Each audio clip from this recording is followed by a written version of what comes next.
Hey everyone, it's the Bert from the Bert's Flies and Guide Service here in Clinton, Maine. Gearing up for the spring fishing season, which is just around the corner. April 1st is opening day for most places. Unfortunately, we do have a nice little nor'easter that's supposed to be coming in Tuesday and Wednesday.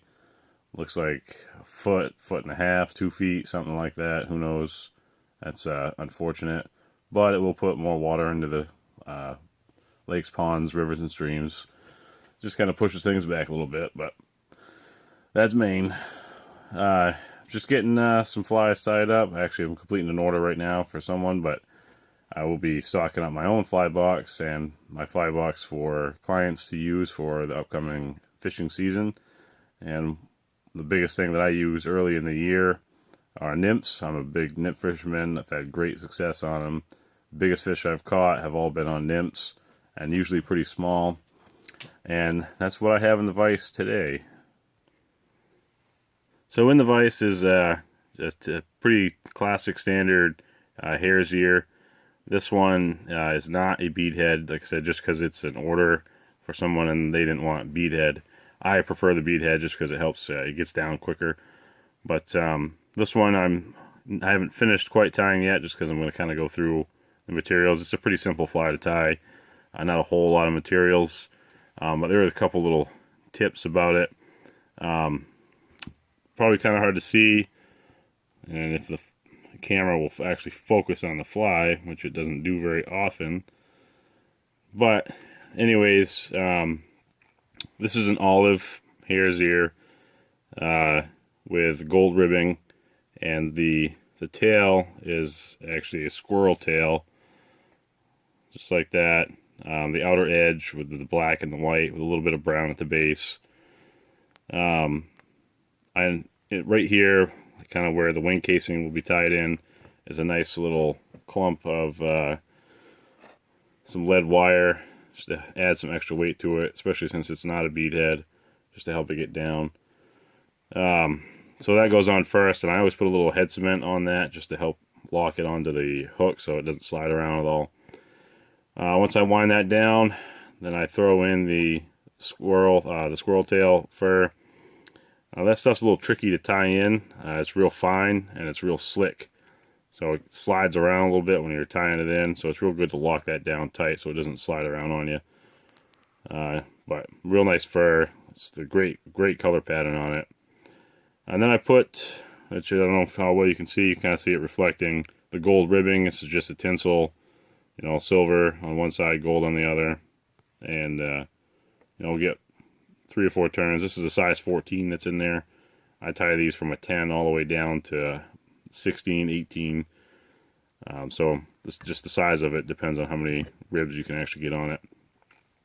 Once I get that in, then I'll put once I get that tied in, I will use the olive Hare's ear dubbing and spin that onto the thread. Put a pretty decent, not real thin, but not real thick body on it, up to about probably 2/3 of the hook shank, and then I'll tie in the wing casing, which comes off of usually about a turkey feather. This is one that I have. It's got a kind of a darker side to it and a lighter side. I'm using the darker side for the wing casing on this one. You can use the skins. Sometimes I'll use like a skin like this. This is just a black skin for it. They come in various colors. I use that sometimes. It just depends. Once you get that tied in, then you make the wing casing, just again using the olive Hare's ear dubbing. Make it nice and thick. You want that obviously to be thicker than the rest of the body, which it is, as you can see. And then you would just pull this down over and then tie that in. And then I cover the top of the wing casing once that's tied down with some head cement. It just kind of keeps it in place and holds it and firms it up. Sometimes these feathers, especially after some use, will get split. They'll split apart, and the head cement kind of helps prevent that from happening. But yeah, that's basically how these are tied. This is a finished product. And you can see the the head on it, or the wing casing, kind of.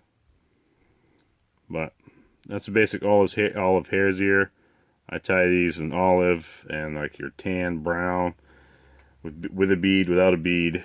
Again, I like the bead, but everybody has their preferences. It's a great Mayfly imitation. It also imitates a caddis as well. Definitely one of the classics, one that's a must-have in the fly box. Me, I like to fish it real deep, right off the bottom. Hang it off of a larger nymph up on top, or a stimulator up on top, so you get the double, the combo flies. That's a real successful way to do it. It's just a real good fly. It's a classic fly. I've had a lot of luck on these, and I don't go anywhere without them.